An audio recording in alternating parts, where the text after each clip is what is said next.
मैं Puneet Kumar Srivastava Anjani history class में आप सभी लोगों का स्वागत करता हूं।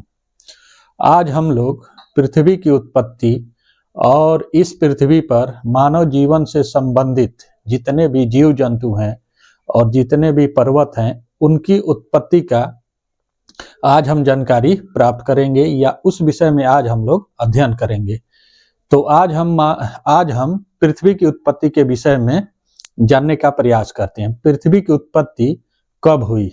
तो पृथ्वी की उत्पत्ति विद्वानों और वैज्ञानिकों द्वारा पृथ्वी की उत्पत्ति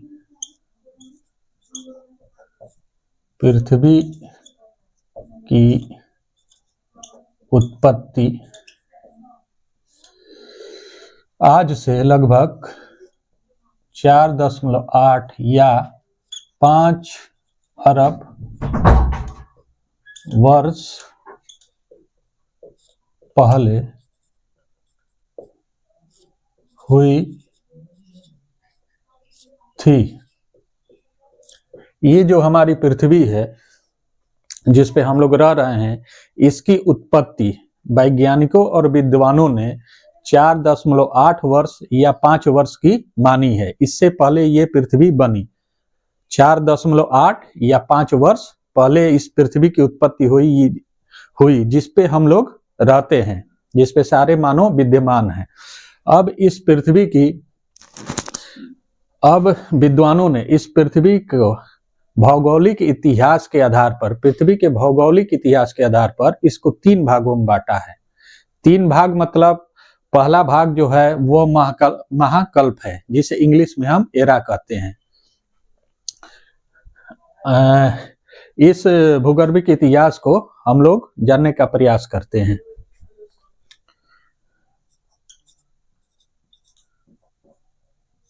पृथ्वी के भूगर्भिक इतिहास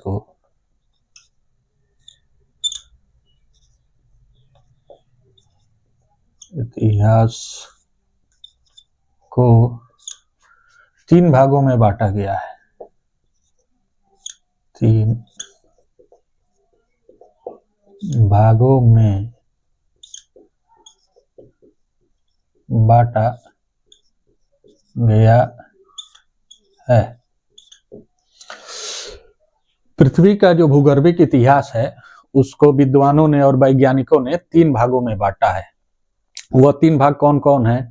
पहला भाग है महाकल्प, दूसरा भाग है एरा और पहला भाग है महाकल्प जिसको हम इंग्लिश में एरा कहते हैं। दूसरा भाग है युग जिसे हम एपोच कहते हैं और तीसरा भाग है काल जिसे हम इंग्लिश में पीरियड कहते हैं। तो पहला भाग क्या है? महाकल्प है जिसे हम इंग्लिश में एरा कहते हैं। दूसरा भाग है युग जिसे हम इपोच कहते हैं, इंग्लिश में इपोच कहते हैं। और तीसरा भाग है काल जिसे इंग्लिश में हम पीरियड कहते हैं। इस प्रकार जो पृथ्वी का भूगर्भिक इतिहास है जिसको विद्वानों ने 3 भागों में बांटा है, वह 3 भाग हैं महाकल्प जिसे हम इंग्लिश में एरा कहते हैं, दूसरा भाग है युग जिसे हम इपोच कहते हैं और तीसरा भाग है काल जिसे हम पीरियड कहते हैं। अब इनके भी कई कालखंड हैं तो इनको हम समझते हैं। महाकल्पों की संख्या कितनी बताई गई है? 5 महाकल्प हैं। 5 महाकल्प हैं। महाकल्प कितने हैं? महाकल्पों की संख्या 5 बताई गई है। और युग या इपोच की संख्या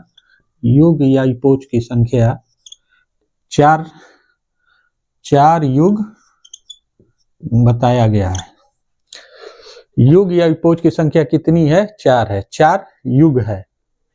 और काल की संख्या, काल या पीरियड की संख्या 18 बताई गई है। 18 काल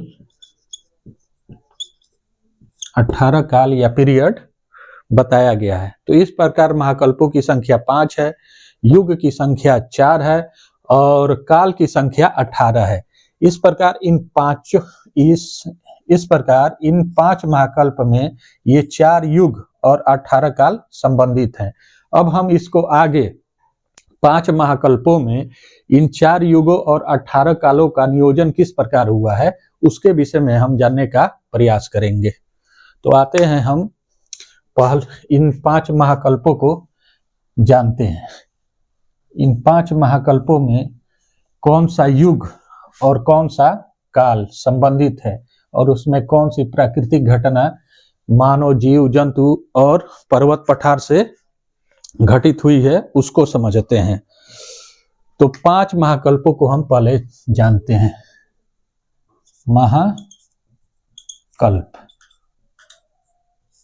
महाकल्पों की संख्या कितनी है?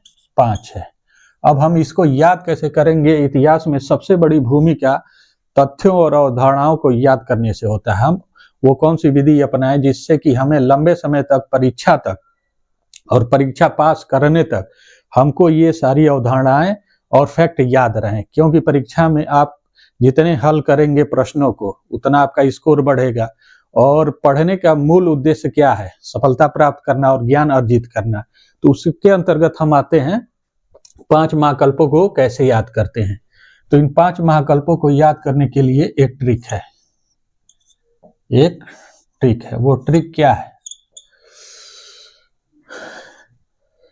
ये ट्रिक ये है कि महाकल्प का प्रीपियम, महाकल्प का प्रीपियम सीजन नहीं है। इस प्रकार हम इस ट्रिक के माध्यम से 5 महाकल्पों को याद कर पाएंगे, जो लंबे समय तक याद रहेंगे और रिवीजन करने में बहुत सुविधा होगी। क्योंकि इसके माध्यम से जब परीक्षाएं आएंगी तो कम समय में हम इन 5 महाकल्पों को याद कर सकते हैं और इससे संबंधित जितने भी युग हैं और काल हैं या पीरियड हैं उनको भी हम लोग याद कर लेंगे। और उनसे संबंधित जितनी घटनाएं हैं, जैसे ऋणविहीन जीव की उत्पत्ति, पर्वत पठार की उत्पत्ति, मानव की उत्पत्ति, रेंगने वाले जंतुओं की उत्पत्ति, मछली की उत्पत्ति, कपि, लंगूर, बंदर की उत्पत्ति किस महाकल्प में, किस युग में और उसके किस काल में हुआ है, इसको हम इससे जान पाएंगे। तो आइए हम इनको जानते हैं। अंग्रेजी के इसमें 5 अक्षर लिए गए हैं। जो महाकल्प है उनकी संख्या 5 है और अंग्रेजी के इनमें 5 अक्षर, जैसे 3, PM, CN, इससे हमारा ट्रिक बना है। अब इससे प्री का मतलब होता है प्री पैलियोजोइक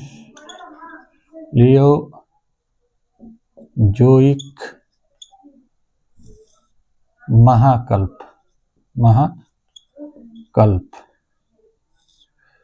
दूसरा हो गया पी, पैलियोजोइक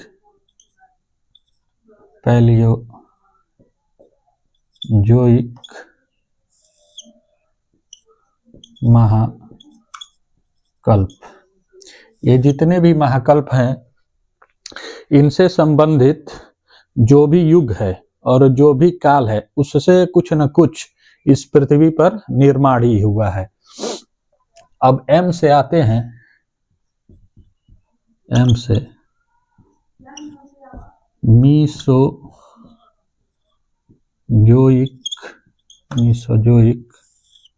महाकल्प। मीसोजोइक महाकल्प। C से आते हैं सीनोजोइक महाकल्प। C से आते हैं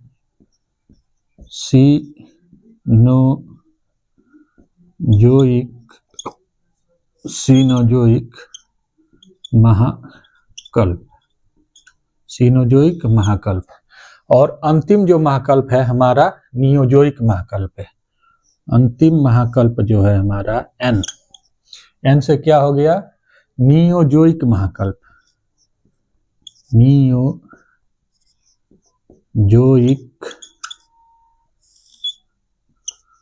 महाकल्प। इस प्रकार हम ट्रिक के माध्यम से इन 5 महाकल्पों को कंठस्थ किए हैं। इस महाकल्प को जब कंठस्थ हो जाएगा तो इससे संबंधित जो युग हैं और काल हैं उनको याद करना बहुत आसान हो जाएगा। जैसे कि प्री पैलियोजोइक महाकल्प में कोई युग नहीं है, कोई युग नहीं है। तो प्री पैलियोजोइक महाकल्प में युग नहीं है, और हम पहले से जानते हैं कि ये जो महाकल्प है वो 4 युगों में बटा हुआ है। तो प्री पैलियोजोइक में किसी युग का निर्माण नहीं होता है। पैलियोजोइक महाकल्प में पहले युग का निर्माण होता है, पहले युग का निर्माण होता है। सीनोजोइक महाकल्प में दूसरे युग का निर्माण होता है, दूसरे युग का निर्माण होता है। और सीनोजोइक महाकल्प में तीसरे युग का निर्माण होता है, तीसरे युग का निर्माण होता है। और 5वें महाकल्प नियोजोइक महाकल्प में चौथे युग का निर्माण होता है, चौथे युग का निर्माण होता है, निर्माण होता है, निर्माण होता है। अब इसमें जो युगों की संख्या बताई गई है 4, वो 1, 2, 3, 4, मतलब पैलियोजोइक, सीनोजोइक, मीसोजोइक, सीनोजोइक और नियोजोइक। ये जो 2, 3, 4 और 5 महाकल्प हैं, मीसोजोइक,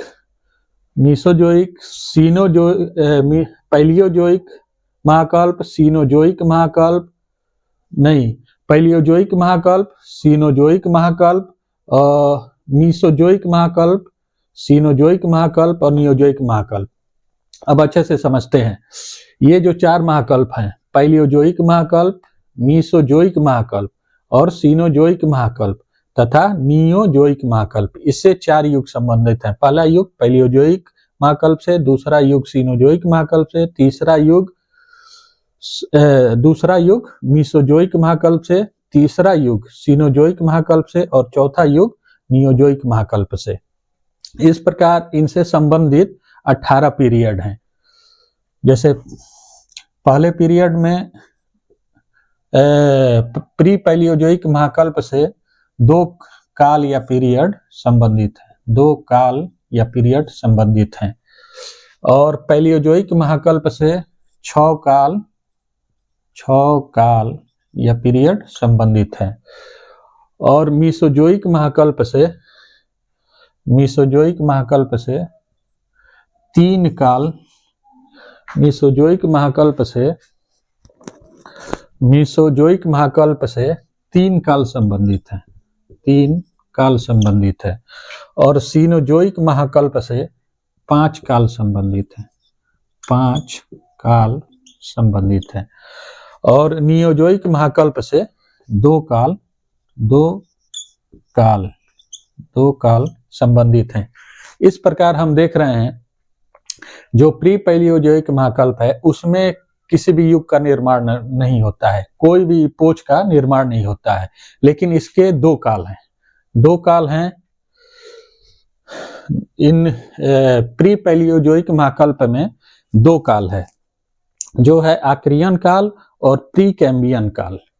ये 2 काल अब हम इनको अगले पेज पे पढ़ते हैं, क्योंकि उसमें सुविधा होगी जानने और समझने में। तो ये जो प्री पैलियोजोइक महाकल्प है, इसमें किसी भी युग का निर्माण नहीं होता है, किसी भी युग का निर्माण नहीं होता है। और इसके 2 काल हैं, जिसमें क्या होता है, एक में कोई जीवाश्म नहीं पाया जाता है। प्री पैलियोजोइक महाकल्प का जो पहला काल है आक्रियन काल है। प्री पैलियोजोइक महाकल्प का पहला काल आक्रियन काल है, आक्रियन काल है, या इसे एजोइक काल भी कहते हैं, या इसे एजोइक काल भी कहते हैं। तो हम देख रहे हैं कि प्री पैलियोजोइक जो महाकल्प है उसमें किसी भी एपोच या युग का निर्माण नहीं होता है, लेकिन इसमें 2 काल हैं। 2 काल कौन से हैं? पहला काल है आक्रियन काल, या इसे एजोइक काल कहते हैं। और दूसरा है प्री कैम्बियन काल। दूसरा है प्री कैम्बियन काल। इस प्रकार हम देख रहे हैं कि जो महाकल्प, युग और काल है उसको इस रूप में नियोजित किया गया है। तो प्री पैलियोजोइक महाकल्प में जो काल है आक्रियन काल या योजोइक काल, इसमें कोई जीवाश्म नहीं पाया जाता है, कोई जीवाश्म नहीं पाया जाता है, कोई जीवाश्म नहीं पाया जाता है। इस प्रकार हम देख रहे हैं कि प्री पैलियोजोइक महाकल्प के आक्रियन काल, जिसे योजोइक काल भी कहते हैं, में कोई जीवाश्म नहीं पाया जाता है। मतलब किसी भी प्रकार के जीव जंतु के जो बचे हुए अवशेष हैं, जो पृथ्वी के नीचे दबे हुए हैं या पर्वतों के नीचे दबे हुए हैं, वैसा कोई साक्ष्य इस काल में नहीं मिलता है। अब आते हैं प्री कैम्ब्रियन काल। प्री कैम्ब्रियन काल में क्या होता है, इसमें रीढ़ विहीन जीव जंतुओं की, रीढ़ विहीन जीव जंतुओं की उत्पत्ति होती है,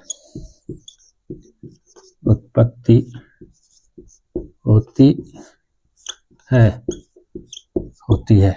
इस प्रकार हम देख रहे हैं कि ये जो प्री पैलियोजोइक महाकल्प है, इसके जो दो काल हैं, आक्रियन काल जिसे योजोइक काल कहते हैं और प्री कैम्बियन काल, तो ये दो कालों का विभाजन इसकी विशेषताओं के आधार पर किया गया।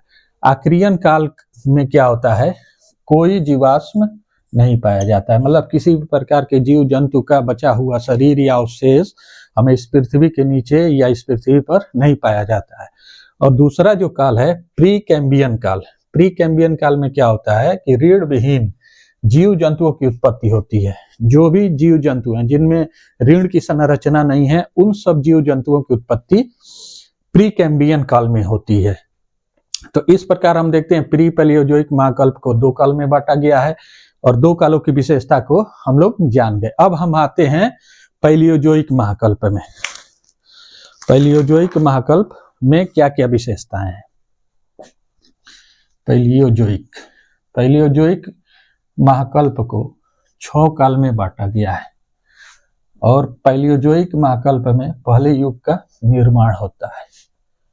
पैलियोजोइक महाकल्प में पहले युग का निर्माण होता है। इस प्रकार हम देखते हैं कि दूसरा महाकल्प कौन सा है, पैलियोजोइक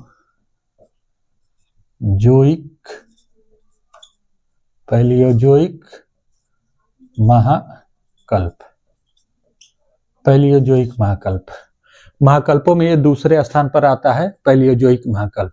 इसमें पहले युग का निर्माण होता है और यह कुल 6 काल या पीरियड में बटा हुआ है। यह 6 काल या पीरियड में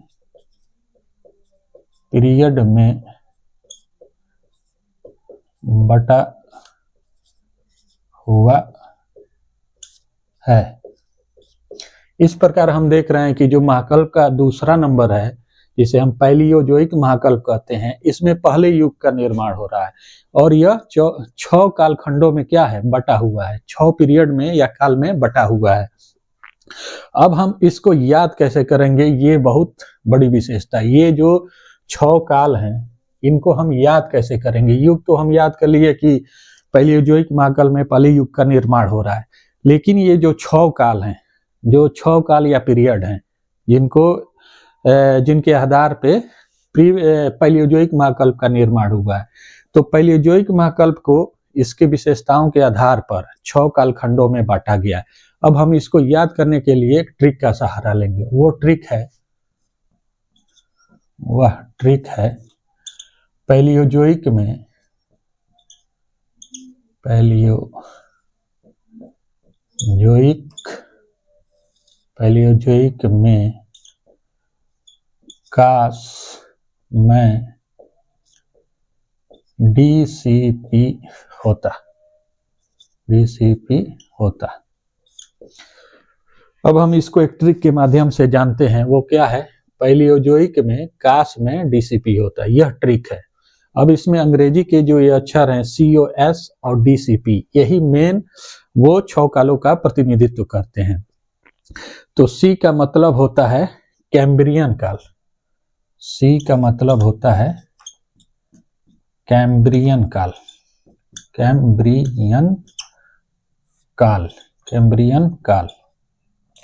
इससे पहले हम प्री पैलियोजोइक में प्री कैम्ब्रियन को पढ़े, उसमें क्या है, कोई जीवाश्म नहीं पाया जाता है। लेकिन ये पैलियोजोइक के कैम्ब्रियन काल में क्या होता है, विंध्याचल पर्वत का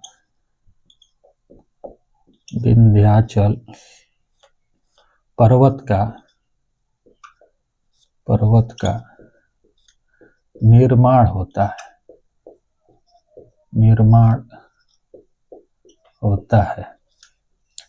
इस प्रकार हम देख रहे हैं कि ये जो पैलियोजोइक महाकल्प का जो पहला काल है, कैम्ब्रियन काल, उसमें क्या हो रहा है, विंध्याचल पर्वत जो उत्तर भारत और दक्षिण भारत को बांटने का मध्य रेखा माना जाता है, या इसके विंध्याचल पर्वत के उत्तर में उत्तर भारत और विंध्याचल पर्वत के दक्षिण में दक्षिण भारत, ऐसा भौगोलिक विभाजन किया गया है। तो इस प्रकार इस पर्वत का निर्माण होता है। विंध्याचल पर्वत का निर्माण किस काल में? कैम्ब्रियन काल में। अब आते हैं दूसरे काल, यह पहला काल हो गया। अब दूसरे काल पे आते हैं। दूसरे काल में इसका हम सिंबल लिए हैं ओ से मतलब है ओडोसियन काल। ओ का मतलब है ओडोसियन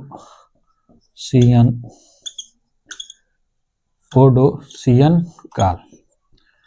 ओडोसियन काल में इतिहास से संबंधित बहुत विशेष कोई घटना नहीं घटित होती है, इसलिए इसका बस हम नाम ही जानते हैं, ओडोसियन काल। फिर आता है तीसरा जो काल है एस मतलब सिल्यूरियन काल।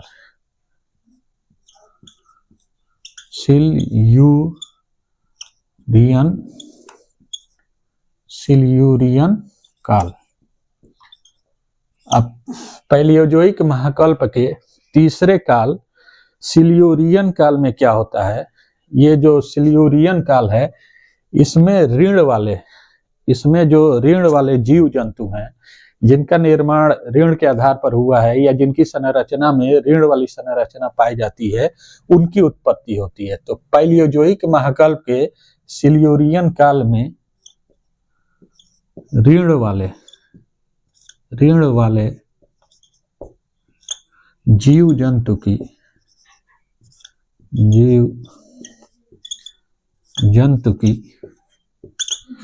उत्पत्ति होती है।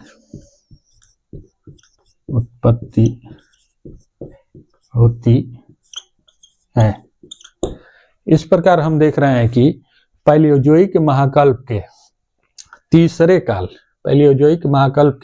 काल सिल्यूरियन काल में ऋण वाले जीव जंतु की उत्पत्ति होती है। अब यह जो काश था COS, काश का हम लोग अर्थ समझ गए। अब DCP का जो DCP है ट्रिक में, उसका समझते हैं। चौथा अक्षर है D से मतलब है डियोनियन काल। डियोनियन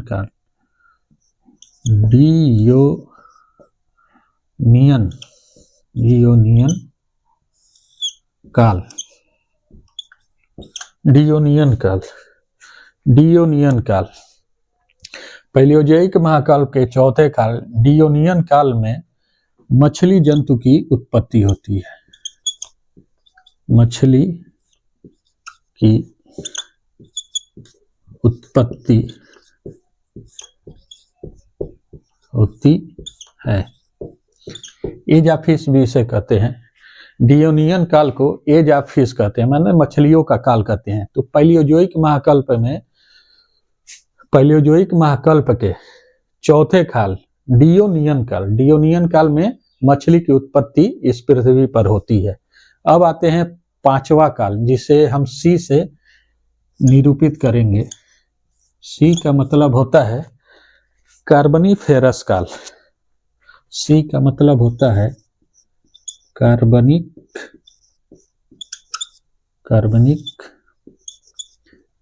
फेरस काल। इस प्रकार हम देख रहे हैं कि ये जो पैलियोजोइक महाकल्प का जो पांचवा काल है उसे हम कार्बनीफेरस काल कहते हैं।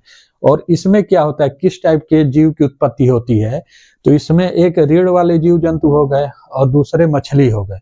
और इसमें कार्बनीफेरस काल में उस टाइप के जीव जंतु की उत्पत्ति होती है जो जल में भी रह सकते हैं और थल पर भी रह सकते हैं। थल मतलब पृथ्वी पर रह सकते हैं, मतलब एक जल में रहेगा, एक भूमि पर रहेगा। इस टाइप के जितने भी जीव जंतु हैं उनकी उत्पत्ति कार्बनीफेरस काल में होती है।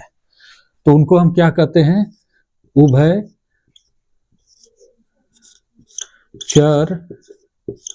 प्राणी कहते हैं। उभयचर प्राणी कहते हैं जो थल और जल दोनों में रहते हैं। और जो अंतिम काल पार्मियम काल, जो ये पी है इसे हम पार्मियम काल कहते हैं।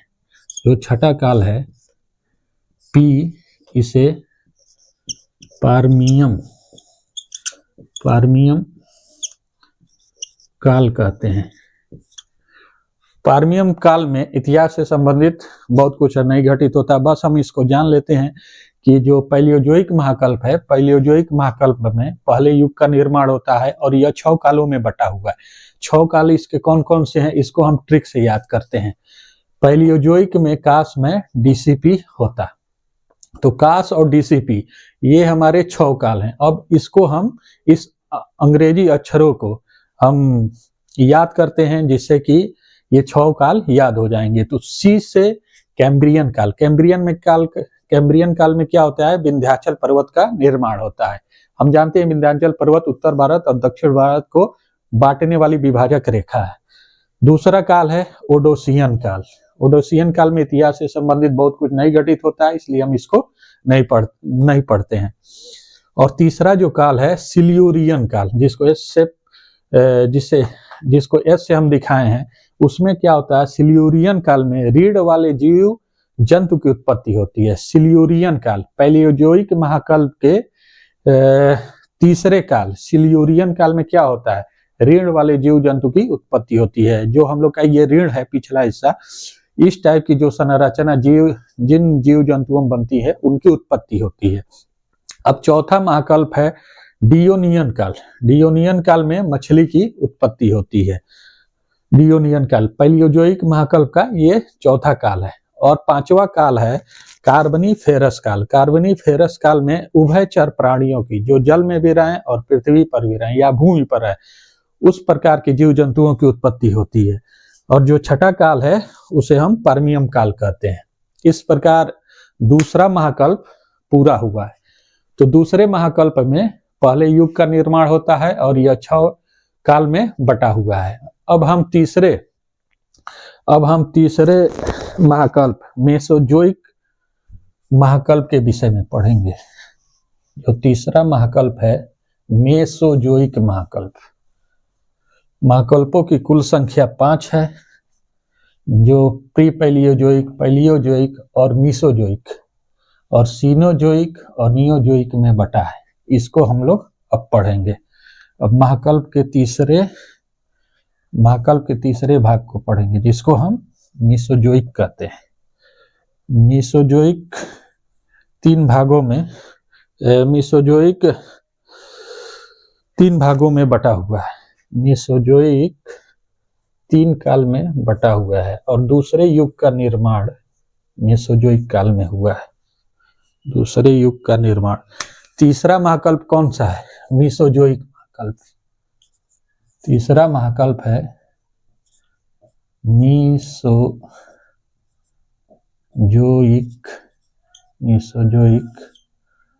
महाकल्प। मीसोजोइक महाकल्प।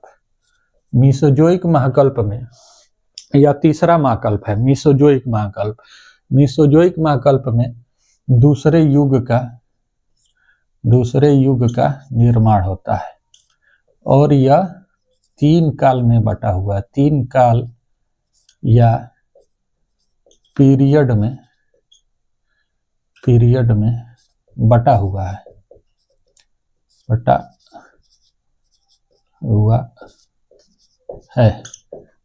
युग को हम इपोज कहते हैं और महाकल्प को हम एरा कहते हैं और काल को पीरियड कहते हैं। इस प्रकार जो तीसरा महाकल्प है मीसोजोइक महाकल्प, मीसोजोइक महाकल्प में दूसरे युग का निर्माण होता है और इसके 3 काल हैं, मतलब यह 3 कालों में बटा हुआ है।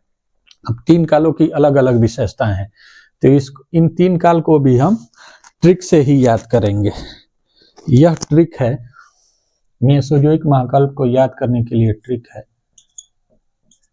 यह बहुत कठिन चैप्टर है, इसे कभी कभार ही प्रश्न पूछे जाते हैं, लेकिन अगर ये प्रश्न पूछे जाते हैं तो विद्यार्थियों को बहुत परेशानी होती है इसको सॉल्व करने में, क्योंकि कभी कभार ये प्रश्न पूछे जाते हैं। तो मेसोजोइक महाकल्प को हम याद करते हैं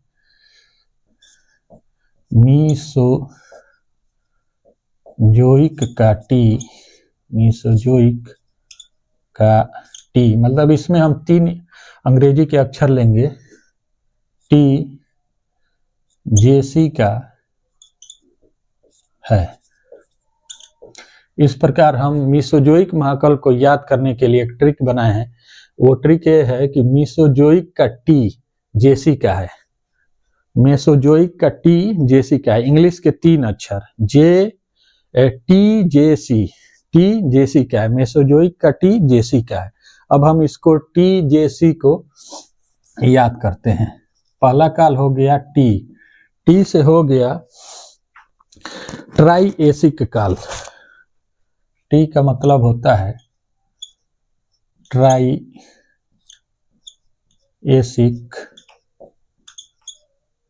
काल, इसकी विशेषता है ट्राइएसिक काल। मीसोजोइक महाकल्प का जो ये ट्राइएसिक काल है, इसमें इस पृथ्वी पर जो रेंगने वाले जीव जंतु हैं उनकी उत्पत्ति होती है, जिनको रेप्टाइल हम कहते हैं। तो ट्राइएसिक काल में क्या होता है, रेंगने वाले जीव जंतु की उत्पत्ति होती है।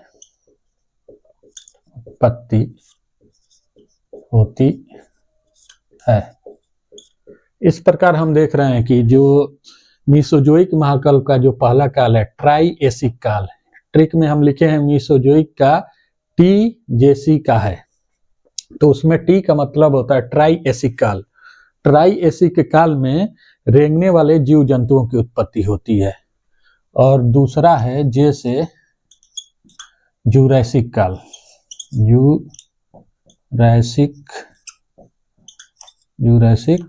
काल, और तीसरा काल है सी से हो गया क्रीटेसस काल।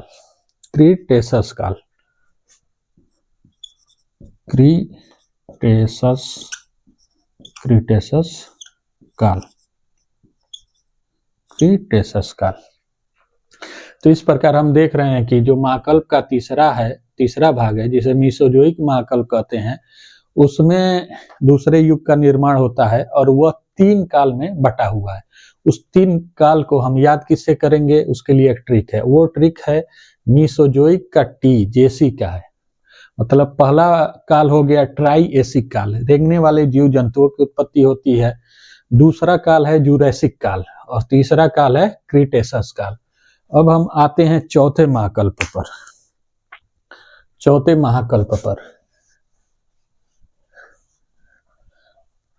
चौथा महाकल्प है सीनोजोइक महाकल्प में तीसरे युग का निर्माण होता है और यह 5 काल में बटा हुआ है।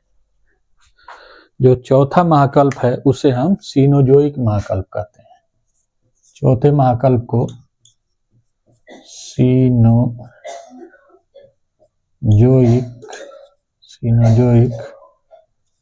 महाकल्प कहते हैं। महाकल्पों में चौथे स्थान पर सीनोजोइक महाकल्प है। इसमें तीसरे युग का निर्माण हुआ है। इसमें तीसरे युग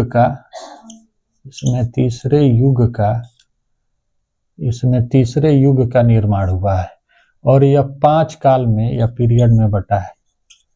5 काल या पीरियड में बटा है।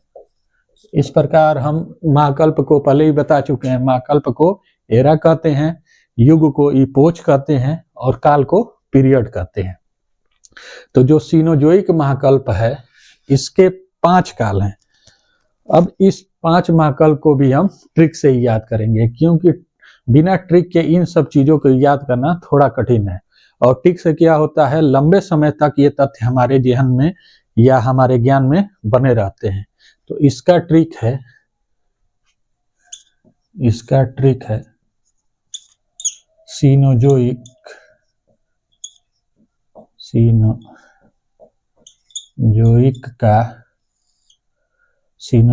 का इसमें भी हम इंग्लिश के कुछ अक्षरों को लेंगे जिसकी सहायता से ट्रिक बना है। सीनोजोइक का PEO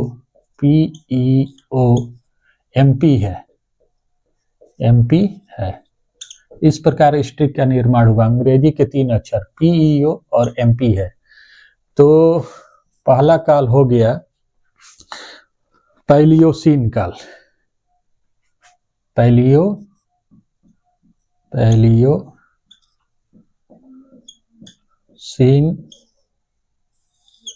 काल।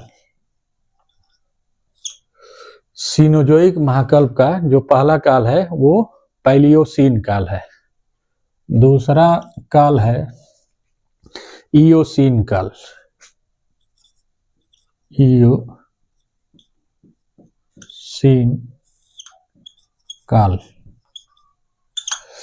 पैलियोसीन काल में ही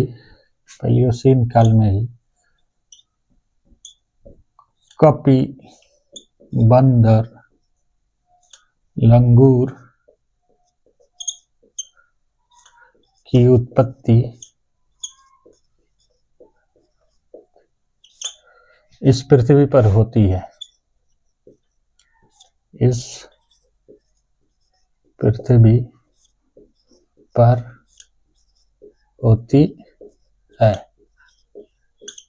जो हमारा पैलियोसीन काल है, सीनोजोइक का जो पहला काल पैलियोसीन काल है, उसमें क्या होता है, कपि, बंदर, लंगूर की उत्पत्ति इस पृथ्वी पर होती है।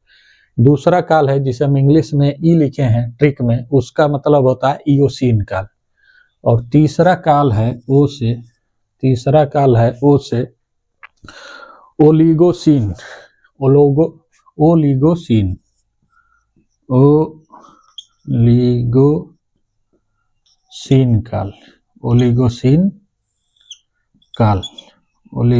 काल।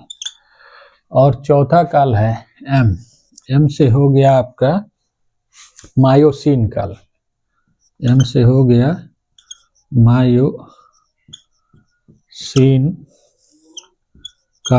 मायोसीन काल।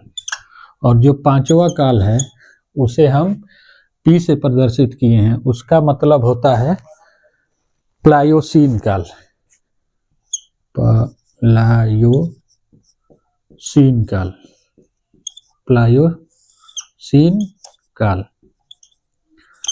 प्लायोसीन काल में मानव की उत्पत्ति इस पृथ्वी पर होती है। प्लायोसीन काल में मानव की उत्पत्ति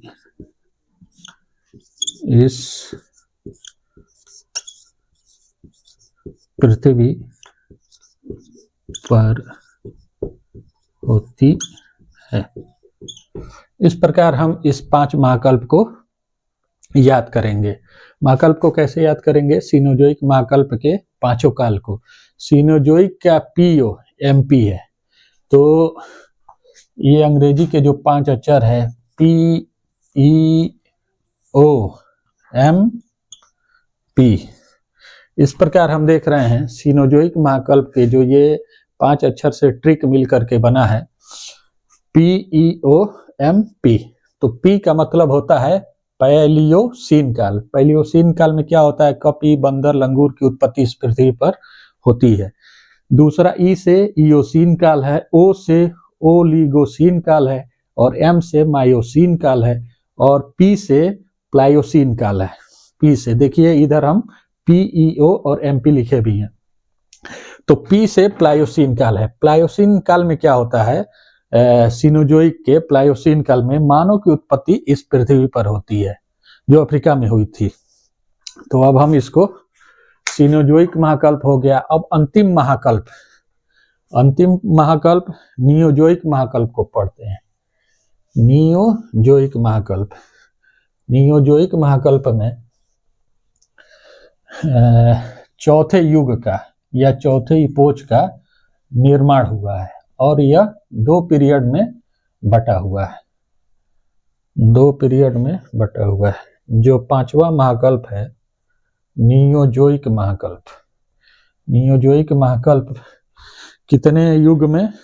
नियोजोइक महाकल्प में चौथे युग का निर्माण होता है। जो 5वां महाकल्प है हमारा नियोजोइक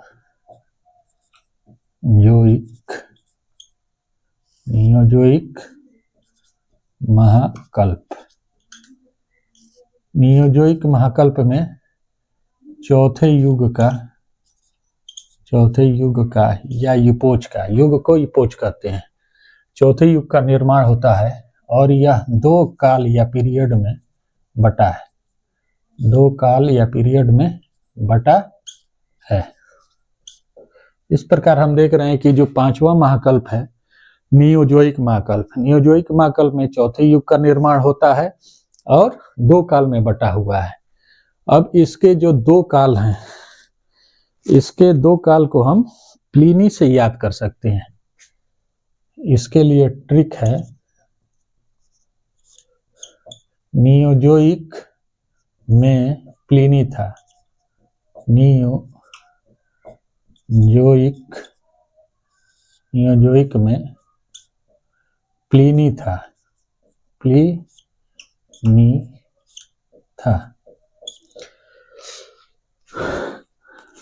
ट्रिक से हम विषय वस्तु को लंबे समय तक याद कर सकते हैं। इसकी यह एक बहुत बड़ी विशेषता है। ट्रिक से चीजें आसान हो जाती हैं और लंबे समय तक याद भी रहती हैं। लेकिन ट्रिक और अवधारणा दोनों को समझना बहुत जरूरी है कंपटीशन की दुनिया में, क्योंकि कभी कभी ट्रिक के सहारे से और कभी अवधारणा हमारी एकदम स्पष्ट रहती है तो उससे हमें तथ्य और ज्ञान लंबे समय तक याद रहते हैं। तो उसके लिए ट्रिक बना है। नियोजोइक में कौन था? नियोजोइक में प्लिनी था। जो 2 काल है उसको हम प्लिनी यहाँ लिखे हैं। तो पहला है प्लीस्टोसीन काल। इस प्लिनी का मतलब है प्ली का मतलब है प्लीस्टोसीन काल। प्लीस्टोसीन काल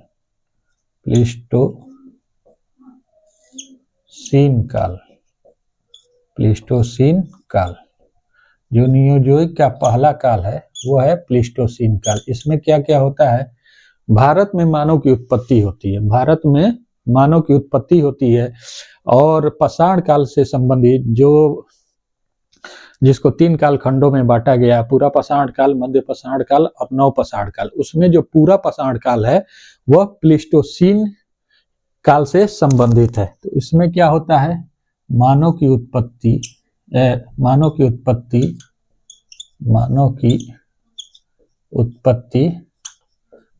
भारत में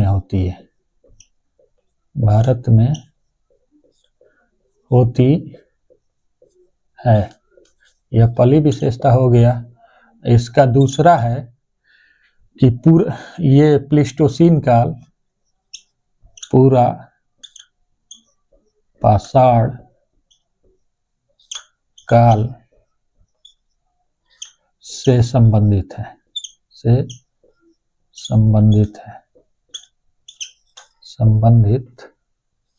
है। अर्थात पूरा पाषाण काल में भी 3 काल है, हम लोग को पहले से ही पता है। वो कौन से हैं? निम्न पूरा पाषाण काल, मध्य पूरा पाषाण काल, मध्य पूरा पाषाण काल, और तीसरा है उच्च पूरा पाषाण काल, उच्च पूरा पाषाण काल। हम क्या देख रहे हैं? हम देख रहे हैं कि जो 5वां महाकल्प है नियोजोइक महाकल्प, जिसमें चौथे युग को हम क्या कहते हैं? इपोज कहते हैं। तो चौथे युग का निर्माण होता है और यह 2 काल में बंटा है। काल को हम पीरियड कहते हैं। अब इस 2 काल को हम याद करने के लिए एक ट्रिक बनाए हैं। वो ट्रिक क्या है? नियोजोइक में प्लिनी था, तो प्ली से प्लीस्टोसीन काल आ गया। प्लीस्टोसीन काल में क्या होता है? मानव की उत्पत्ति भारत में होती है। और दूसरा पूरा पाषाण काल से, यह पूरा पाषाण काल से संबंधित है। जो पाषाण काल को 3 भागों में बांटा गया है, उसमें जो पहला काल है पूरा पाषाण काल, वह प्लीस्टोसीन युग से संबंधित है। और पूरा पाषाण काल को 3 भागों में बांटा गया है। यह बंटवारा उपकरणों के आधार पे है जो मानव ने पत्थर से बनाया था। उसमें बड़ा, छोटा, पतला, मोटा के आधार पे इसको बांटा गया है। तो वह क्या है? पहला निम्न पूरा पाषाण काल है, दूसरा मध्य पूरा पाषाण काल है, और तीसरा उच्च पूरा पाषाण काल है। अब इसका जो दूसरा काल है, जो नी से प्रदर्शित किया गया है, दूसरा काल नी का मतलब है नियोसीन काल या होलोसीन काल। नियोसीन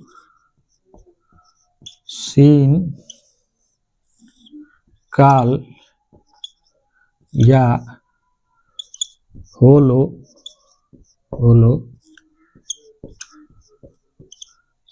काल, नियोसीन काल या होलोसीन काल। जो नियोजोइक महाकल्प को 2 कालों में बांटा गया है, उसका पहला काल है प्लीस्टोसीन काल, जिसकी ये विशेषताएं हैं। और दूसरा काल है जिसे हम ट्रिक में नी से दिखाए हैं, उसको हम नियोसीन काल या होलोसीन काल कहते हैं। इसकी विशेषता क्या है? यह मध्य पाषाण काल और नव पाषाण काल से संबंधित है।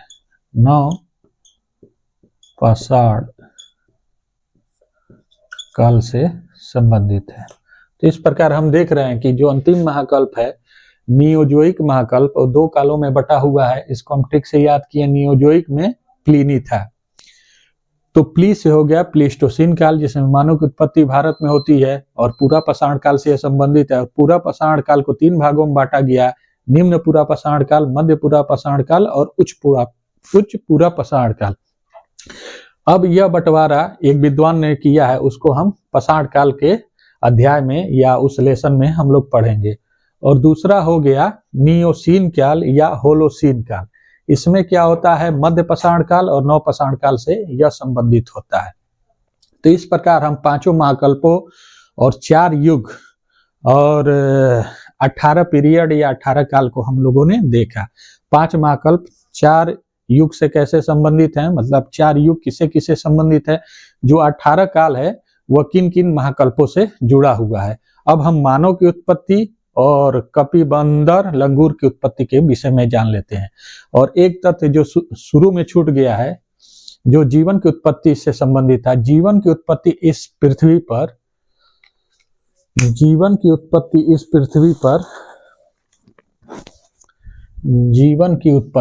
जैसे किसी भी जीव के रूप में इस पृथ्वी पर जीवन आया, उसकी उत्पत्ति प्री पैलियोजोइक महाकल्प में होती है। इस पृथ्वी पर जीवन की उत्पत्ति 5 महाकल्पों के पहले महाकल्प प्री पैलियोजोइक महाकल्प में हुई थी।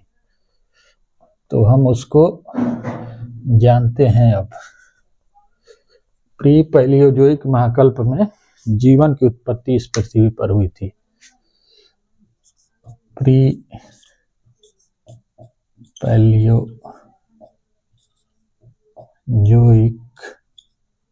पैलियोजोइक महाकल्प में जीवन की उत्पत्ति हुई थी। इस प्रकार हम देख रहे हैं कि जो जीवन आया पृथ्वी पर वो किस पीरियड में आया या किस महाकल्प में आया, तो प्री पैलियोजोइक महाकल्प में जीवन की उत्पत्ति होती है। अब मानव की उत्पत्ति कब होती है, किस महाकल्प में, मानव की उत्पत्ति किस महाकल्प में और किस युग में और किस काल में होती है, तो उसको हम जानते हैं। इससे जानेंगे मानव की उत्पत्ति इस पृथ्वी पर। तो मानव की उत्पत्ति के लिए एक ट्रिक है जिसका नाम है CTP। मानव की उत्पत्ति CTP में हुई। इंग्लिश के 3 अक्षर CTP। अब हम इसको जानते हैं। C से होता है सीनोजोइक महाकल्प,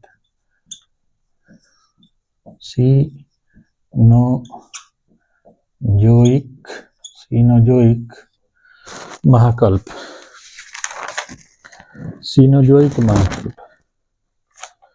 सीनोजोइक महाकल्प यह चौथा महाकल्प है। यह कौन सा महाकल्प है? चौथा महाकल्प है।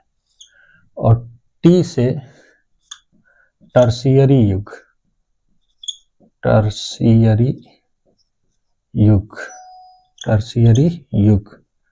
यह कौन सा युग है? तीसरा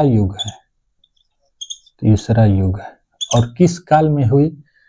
तो यह प्लायोसीन काल में हुई। प्लायोसीन काल, P से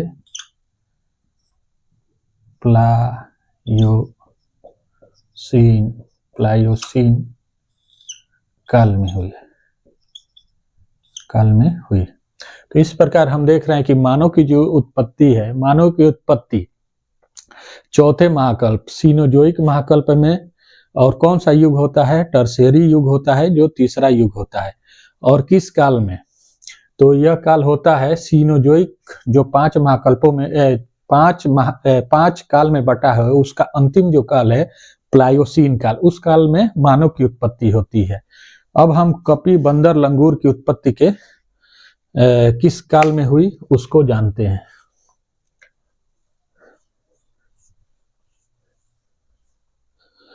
बंदर, कपि, लंगूर,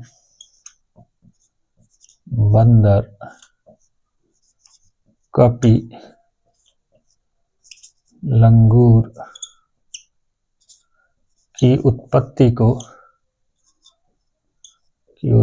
को जानते हैं। तो बंदर, कपि, लंगूर की उत्पत्ति हम एक ट्रिक के माध्यम से जानेंगे। उसका ट्रिक है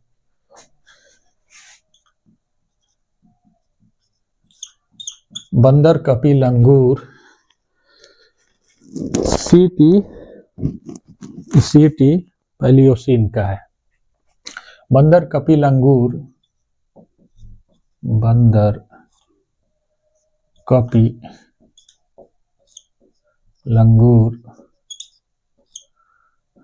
इंग्लिश के 2 अक्षर CT और तीसरा है पैलियोसीन। तीसरा है पैलियोसीन।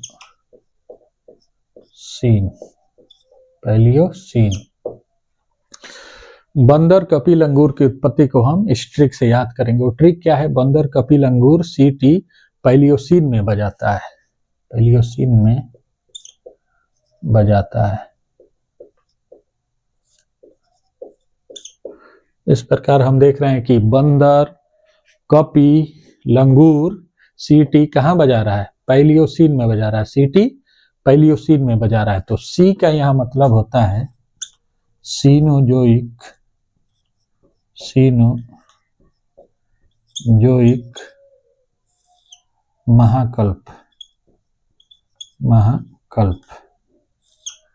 और टी का मतलब होता है टर्शियरी युग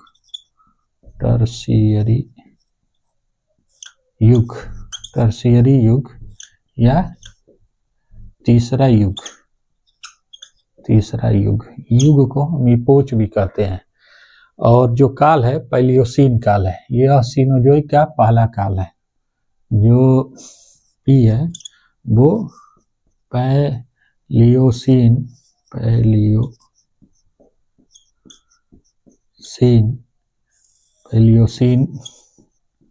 काल है। इस प्रकार हम देख रहे हैं कि बंदर कपिल अंगूर की उत्पत्ति के लिए एक ट्रिक है। वो ट्रिक क्या है? बंदर कपिल अंगूर सीटी पैलियोसीन में बजाता है। बंदर कपिल, उसके पहले हम लोगों ने क्या देखा? मानव की उत्पत्ति में ट्रिक बनाए थे CTP, सीनोजोइक, टर्शियरी और प्लायोसीन युग सीनोजोइक का पांचवा काल है। और इसमें क्या है? बंदर कपिल अंगूर में सीनोजोइक और टर्शियरी ये सेम है, लेकिन इसकी उत्पत्ति सीनोजोइक के पहले काल में होती है। वह काल कौन सा है? पैलियोसीन काल। वह है पैलियोसीन काल। इस प्रकार पृथ्वी की उत्पत्ति और जो भूगर्भिक इतिहास है पृथ्वी का, उसके विषय में आज हम लोग चर्चा किए। अब अगले अध्याय में या कल के पीरियड में हम पाषाण काल में पूरा पाषाण काल का अध्ययन करेंगे, जिसमें कि उसकी शुरुआत कब से होती है और उन 3 कालों का विभाजन किसने किया है और वह 3 काल किन आधारों पर विभाजित किए हैं, उसके विषय में हम लोग पढ़ेंगे। इस प्रकार आज की यह क्लास यहीं समाप्त होती है। आप सभी लोगों को धन्यवाद। मैं पुनीत श्रीवास्तव।